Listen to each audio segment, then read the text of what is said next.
Hello, everybody, and welcome back to the Cold Hard Truth podcast. I'm Jack Smith. I'm Shrikar Ajendran. And I'm Manish Gupta. And in today's episode, we have 6 teams that are kind of on the verge of possibly being Super Bowl contenders, and we're going to label them whether they're contenders or pretenders to make the Super Bowl this year. And a disclaimer, 3 teams we left off the Steelers, the Chiefs, and the Seahawks because we didn't think there was really a debate there. Those are 3 obvious Super Bowl contenders, and obviously they won't all make it, there's just really no point to make that they won't be contenders this year. So we've got 6 teams on the verge. We'll have timestamps. Also, on the flip side, we didn't want to include the Eagles, even though they're winning their division, because we all know they're obvious pretenders. I just don't think there's any way we wanted to talk about it in this episode. I mean, you know what? If I could make a quick hot take, I think they could win their home playoff game. But they're not making the Super Bowl, just like the Browns. Contenders. But we've got timestamps in the description for all 6 teams. But getting into it first, we've got the Buffalo Bills, led by Josh Allen, Anisha's guy. I'll start us off on this one. I think the Bills are pretenders. Early in preseason, I said that the Bills were contenders for the Super Bowl. I said they were in the tier right below the Chiefs and the Ravens. But just from what I've seen so far, in games that they should win, teams are being competitive against them. And when they played the Chiefs, they just looked outmatched. And so I just don't think they can get through the AFC, get past teams like Pittsburgh, Baltimore, Kansas City to make the Super Bowl. And for me, I'm not sure if Josh Allen can lead them there yet. He can make plays to win games, but I don't know if he can make plays to get to a Super Bowl. So right now, I'm going to call them pretenders.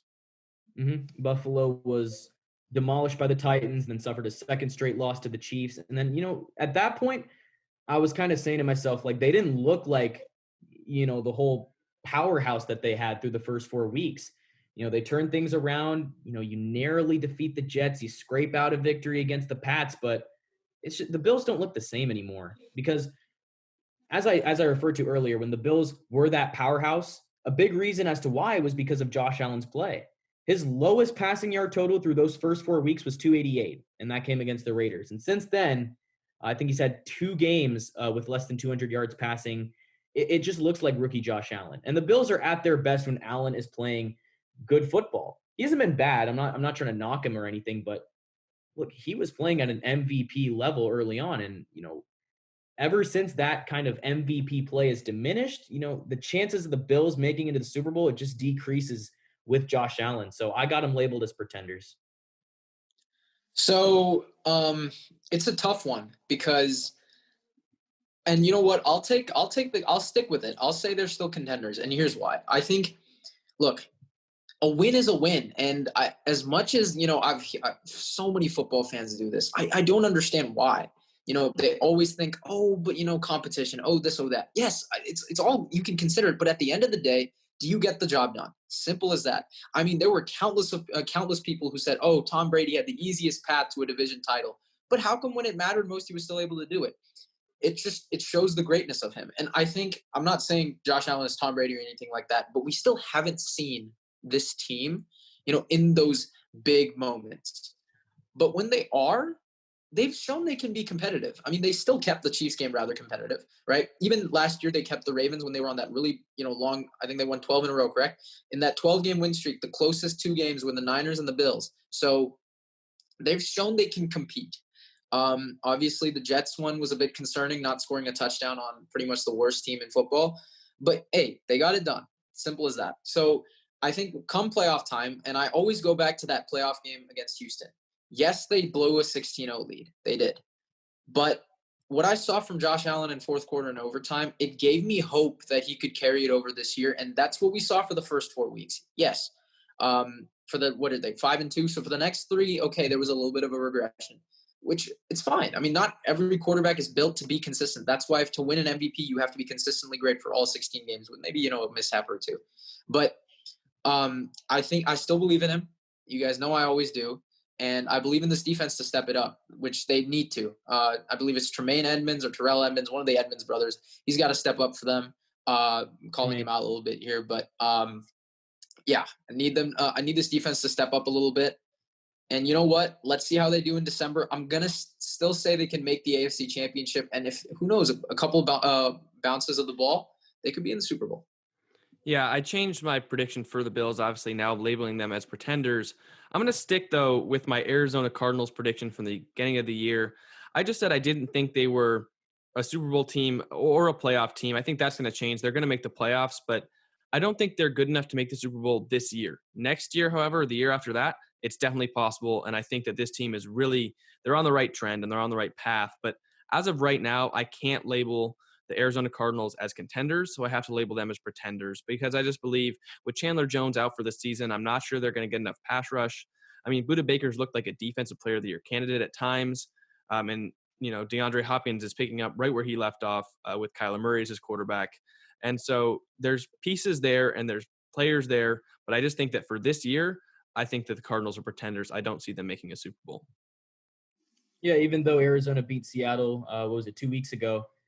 I think they're still pretenders when it comes to contending for a Super Bowl. For one, you look at their schedule over the next 3 weeks. You got Miami, Buffalo, and Seattle in that stretch. So that's going to be a tough stretch.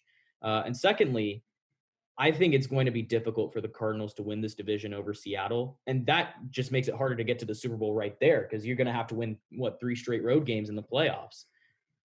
And I'll say this, if they're able to win this division, that obviously is going to change things. But I still think this team is rebuilding. I like what they're doing in Arizona. They're 5-2. And what does rebuilding mean?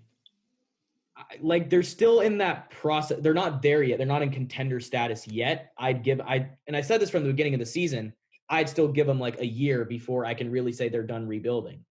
You know what I mean? Okay. Interesting. So, and then other than Seattle, I don't think Kyler Murray's had that big spotlight game in the NFL yet. I mean, so it's really like my question is when it comes down to it, can he win another game for the Cardinals, under the bright lights? Can he win it in primetime again? But I like what I've seen from Kyler Murray, but as of now, I just there's too many outlying facts. I can't say they're contenders right now. I'm going to be real. That might have been the best analysis I've ever seen Shrikar do. I literally agree with that. Perfect. I mean, I was going to say verbatim the exact same thing. So with the Cardinals, and again, as obviously I love to analyze quarterbacks, and it's always a game that sells me. There's always that, or a little bit of a stretch, right? For example, we talked about Josh Allen, the game against Minnesota his rookie year where he shuts them out. Walk it to him, the 4-game stretch where he, wins the division. I mean, it's just different things that, for me, gives me a sign of hope for things to come. And for Kyler Murray, he never really had that big game. I mean, his rookie year, he beat the Browns, right? I think by 14 and he dropped 30. I mean, there wasn't anything, too big. I mean, yeah, he beat Seattle on the road, but by then they were 4-10-1. So it just wasn't highlighted, but he had one. He had one in a very big stage. I'm not going to say the biggest, but he had a pretty iconic game. And I get, clowned for this a lot, but, I'm all about the iconic moments. And you know what? I'll give it to him. He sold me a little bit on that game. He made the plays definitely down the stretch that gave the Cardinals a big upset win. And what sucks is I need to see it, though, in, the playoffs when it gets, when the game slows down. Because football this was when he won, it was October. Football in October is a lot different than football in December and January. So I want to see how this Cardinals team plays then. Also, Cliff Kingsbury, that's another guy because, a lot of the media experts were skeptical on him just because, he didn't have the best college record. But hey, I stuck with it because I said he was a quarterback guru with Patrick Mahomes. And you know what? It's looking good with Kyler Murray. That being said, I'm going to label them as pretenders again because football is different in December and January. And Shrikar also basically took the words out of my mouth. I want to see Kyler Murray play down the stretch like that. But that game against Seattle, great start. And it's going to be hard to label a team with a head coach that's never been to the playoffs and a quarterback who's young and has never been to the playoffs to be a contender for the Super Bowl. 5-win team last year, right? Yeah, they already have their same win total now. Yeah, it's just tough to label them as contenders, but I will label the Green Bay Packers as contenders because with Aaron Rodgers under center, anything can happen. If Devontae Adams is healthy, if Aaron Jones is healthy, you have the two Smith brothers as pass rushers. And I really think that they're going to have an easy walk to win this division. I don't really see the Bears pushing them for the division. Yeah, I think the Bears will make the playoffs, but for the division, I don't think it's going to happen. So with the Packers being able to play at home in the playoffs with Aaron Rodgers, we've seen what he can do this year. He's got just a whole different fire lit under him. I think they're contenders, but I don't think that they're going to be unbeatable. I think that you've seen from games this year, they are beatable. They lost to the Vikings, who really have no reason to win at the moment. And so if you can run the ball against the Packers, that'll be a problem. And so if they come into teams like they play the Niners, or the Niners manage to make the playoffs and they've got some health at the running back position, I mean, I might pick the Niners in that game. If there's other teams that can run the ball, I think it might be tough for them to win. But as of right now, I will label them contenders for the Super Bowl. It's like all the Packers had to do to light that fire under Aaron Rodgers and get him back to the MVP form we see now was to literally just draft his successor in the first round. I think it's a little bit more than that. I'll elaborate. But yeah, okay. I'm kidding, man. I'm kidding. But dude, he's been on fire. Outside of that Tampa Bay game, I know that game was rough. He's been on point in basically every other start. And I'll say this, Rodgers is the sole reason why the Packers are a contender right now. Because as long as he's the quarterback of this team and he's playing at a high level, you can bet that Green Bay is going to be right in the thick of things in January. And the Packers made it to the NFC Championship game last season. Their run defense was struggling. And we saw 2 games ago against the Vikings, Dalvin Cook found the end zone 4 times, and Green Bay still nearly won.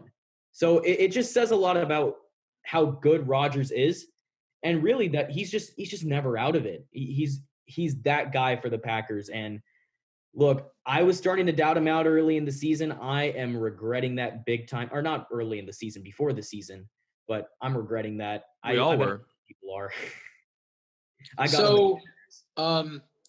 So I'm going to start. I'm like, yes, I label them as contenders, but so yeah, there's one thing, obviously the Jordan Love pick, we can attest to that, but I always mention it, that he just seems happier, right? The whole Danica Patrick thing, I think it just wasn't working out. And the fact that he's obviously quarterbacks of his age, right? They're focused on other stuff than football as well. So I think that also made him a little bit more into the game, more happy.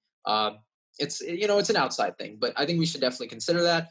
And Aaron Rodgers, I want to say this about Devontae Adams. It could be a little bit of my bias towards him, but right now, he is playing like the best receiver in football. Right now, to this moment, November 6th, I believe. Huh? I give it to D-Hop. You can take D-Hop. I'm fine with it. I think D-Hop is a better overall receiver.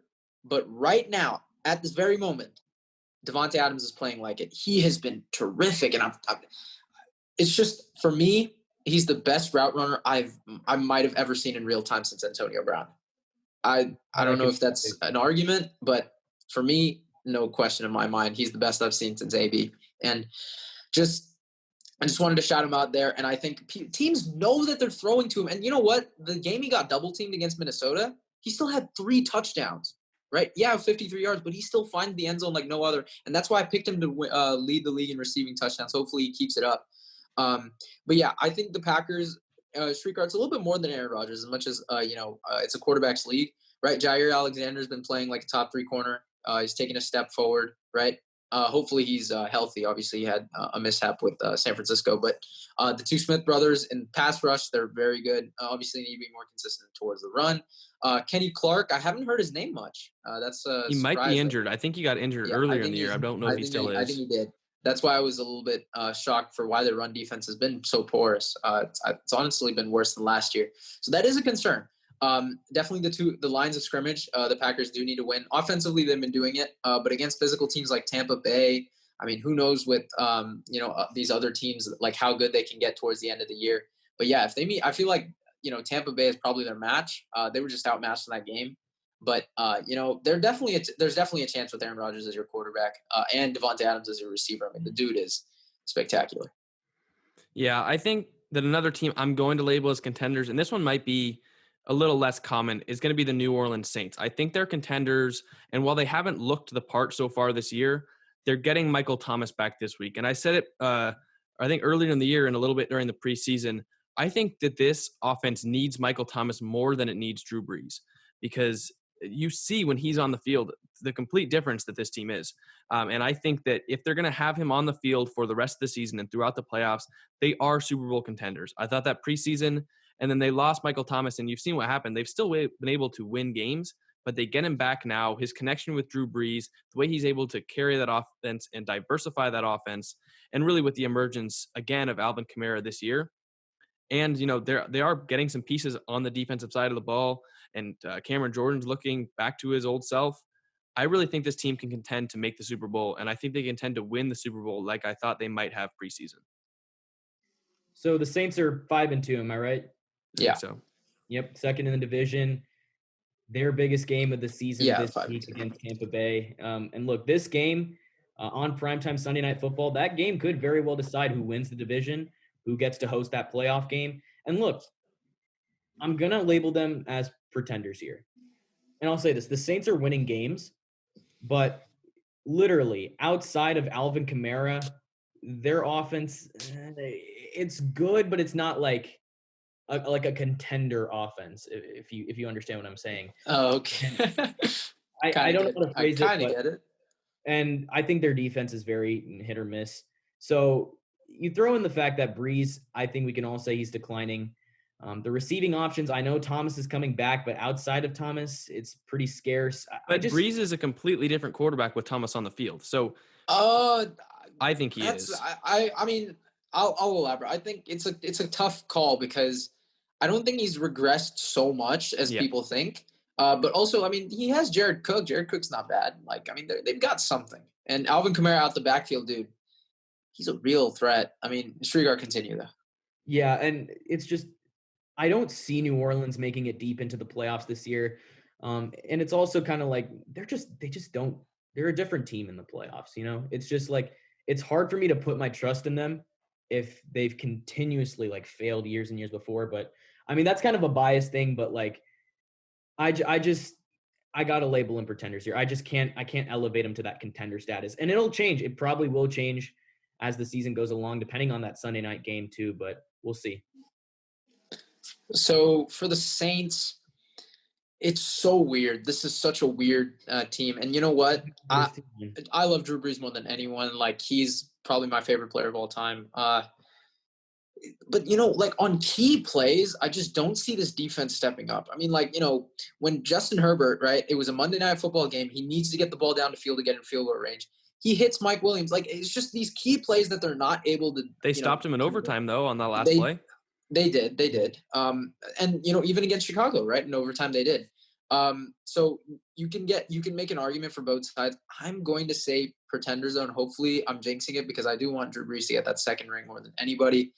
But I think with Michael Thomas coming back, as much as an OSU fan I am and all that, I want to see how they look, right? They've won, I believe, 3 straight. I think it's 3 straight. And this Tampa Bay game is going to decide a lot of that. So you know what? If they win the Tampa Bay game, I think they win this division straight up because they've got the tiebreak. They've got 2, right? So I think they do win the division straight up if they can get that win. If they don't, I think it's going to be a little bit harder, and they definitely play different on the road. And we move back to the AFC for our last 2 teams, starting with the Tennessee Titans.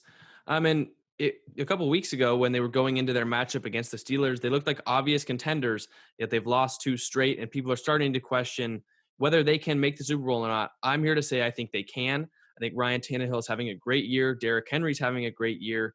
Corey Davis is finally emerging to look kind of like that receiver they thought he would be, and A.J. Brown's doing A.J. Brown things. The only problem I have with this team is on defense and in pass rush. I don't think they can get to the QB enough. They just cut Vic Beasley too, so there's just one man down. And if they can get to the QB, I think, you know, they've got an easy path to make the Super Bowl. But even if they don't, I still think there's a chance. And if there's a chance in my mind, I think that they're contenders. So I'm going to say right now the Tennessee Titans are Super Bowl contenders. If not, they can get the pass rush going. But if they can, I think they are definite contenders to make the Super Bowl. I'll label them contenders too. And you know, that loss to the Bengals, it's a bit perplexing, but I think every, you know, sort of contender has that kind of loss at one point or another. For the Niners last year, it was that Falcons game. But look, the Titans made it all the way to the championship game a season ago because of Derrick Henry and Ryan Tannehill. And that's literally how they're going to get there again this season if they do. And yes, I will say their defense, it's not what it was last year. But Henry, he's still playing at a high level. I'd say Ryan Tannehill is playing better than he was a season ago. I think if Henry continues to do Derrick Henry things, I think the Titans are certainly going to be right in the thick of things in January. So I'll label them contenders here, assuming Derrick Henry continues to do Derrick Henry things. I'm going to say contenders too. I think I've been higher on Tannehill than a lot of people. I've made some pretty bold takes on him. And I think with this Titans team, again, like Shrikar said, it's any given Sunday. So the Bengals winning, it doesn't, yeah, it's a bit concerning with their pass rush for sure. I mean, the fact that you couldn't, harp on a weekend O-line like that, a little bit iffy. But they made some moves at the trade deadline. They got better at corner. And I think again, Ryan Tannehill comes in and he wins 2 playoff games on the road. So he's shown me he can do it. And I think for this Tennessee Titans team, right, they've got a big matchup with the Colts coming up soon. I want to see how they look in that. And I just think they've got a big 3 with Tannehill, Derrick Henry, A.J. Brown. And again, like you said, Jack, Corey Davis finally living up to that 5th overall selection, at least somewhat. And I think with this defense, they just don't have the problem with them. And I hate to say it, but like that's the one thing that, you can argue pretender. It's they don't have like that big star on defense. I mean, Kevin Byard, I'm hoping can come back to his 2018 form. I think that was the year he went crazy, but they just don't have that big, player, right? I mean, every team on this list has that. So I'm hoping that someone for the Titans can step up. I was really hoping they would trade for J.J. Watt at the trade deadline. It was a trade that I didn't see anyone talk about, but I thought it'd just be a good fit. Trades don't happen in the division. Yeah, I know. I know it would have been tough. It was just I would love to see J.J. Watt on the Titans. But we moved to our last team, and it's going to be the Baltimore Ravens. And, not many people thought that this team, there would even be a question if this team would be a contender, including myself. Some were pretty high on him. I was very high on them, and I still am. I'm going to say they're contenders. They've lost a couple big games, but the Pittsburgh game was close, and it really came down. It came down to a couple of Lamar Jackson mistakes, which I think that he will figure out. Obviously, it's been a weird season this year, and it's taken quarterbacks and it's taken teams sometimes to figure things out. But there's 8 more weeks, and then there's the playoffs for Jackson and the Ravens to figure it out. They're too good of a team to label them as pretenders right now, in my opinion. And I think that if they can figure out their mistakes, I mean, they could be one of the most unbeatable teams in the league. So they've had some problems this year. They've had some problems in big games, but I think that they can figure out their mistakes. Maybe they won't. Maybe there's a good chance they won't. But like I said, if there's a chance that I think they can make the Super Bowl, I've got to label them contenders. So this was one of the toughest teams for me to label a contender or pretender for obvious reasons. But Lamar Jackson, he's a great football player, but he just hasn't proven that he can win the big games yet. Yeah. He played awful in the Ravens' 2 big games this season, and those are their only 2 losses to this point. And Jackson's 0-2 in the playoffs. So until Lamar Jackson, until he can shake off that narrative, I'd just say he and the Ravens are pretenders right now. Simple as that. So in the 2 playoff games and the 2 matchups with the Steelers and the 3 matchups with the Steelers, the 2 playoff games and the matchup with the Chiefs, Lamar Jackson is 1-6. Okay. And in other games, he is 23-1. That's a little bit of a red flag. And I came in. Very big red flag. Yeah. And I came in pretty skeptical on this Ravens team. I told you I needed to see it for more than 1 year. So I'm going to call them pretenders. Obviously, that can change. If anything, they would probably change from pretenders to contenders. But yeah, I'm going to say pretenders because what are they? I told you when a team is spotlighted like this, their mistakes are going to be highlighted in these big games. We are finally seeing this. I told you when they came in last year, it was out of nowhere. Everyone expected them to be 3rd in the division, right? It was always, Browns, Steelers, who is it going to be? Ravens kind of flew under the radar, came out of nowhere, won all these big games against, New England, Seattle, the Niners, right? So now it's always, who can beat the Ravens? They're the hunted, and we're seeing how they are being hunted clearly by, a hungry Steelers team. And another thing, people thought this team was invincible when they had a lead. They didn't look invincible with the lead against Pittsburgh last time. I thought it was over once they jumped out pretty early, and that shows that they've got more flaws than we had hoped. And that's exactly what I'm saying. Big game, and so we learned something new. So who knows? There's more big games like this coming up, and for the Baltimore Ravens, they have an easy schedule. They will definitely make the playoffs. But, on the road, how will they look in the playoffs, right? That's one, because I think both playoff losses have been at home. So that's one thing to note. right? How will they look if they're down in the playoffs again, right? There's still some questions. The roster doesn't have any, but the overall play says something, and it just goes to show that talent doesn't equal automatic success. And that could be one of the problems with having an easy schedule is they might not go into the playoffs battle tested. They've had 2 big games so far, but they might not get another chance to play a game like that. Similar Same to thing when they went 14-2 last year, right? Like, Yeah. it's just momentum shifters. I mean, Well, if yeah. you take 3 weeks off Mhm. and you hit a hot Tennessee team that was 7-3, it's just different. That's it's how the football. NFL works. It's tough Yep. sometimes, but those are our picks for which teams on the verge of Super Bowl contention are contenders or pretenders. Let us know down in the comment section what you guys think. Which of these teams are contenders, which are pretenders. You can go down to our Instagram or Twitter for more NFL content, as well as our website. Go check us out there. If you like content like this, feel free to hit subscribe, hit the like button, hit the notification bell. But that's all we got for you guys this time. We'll see you next time.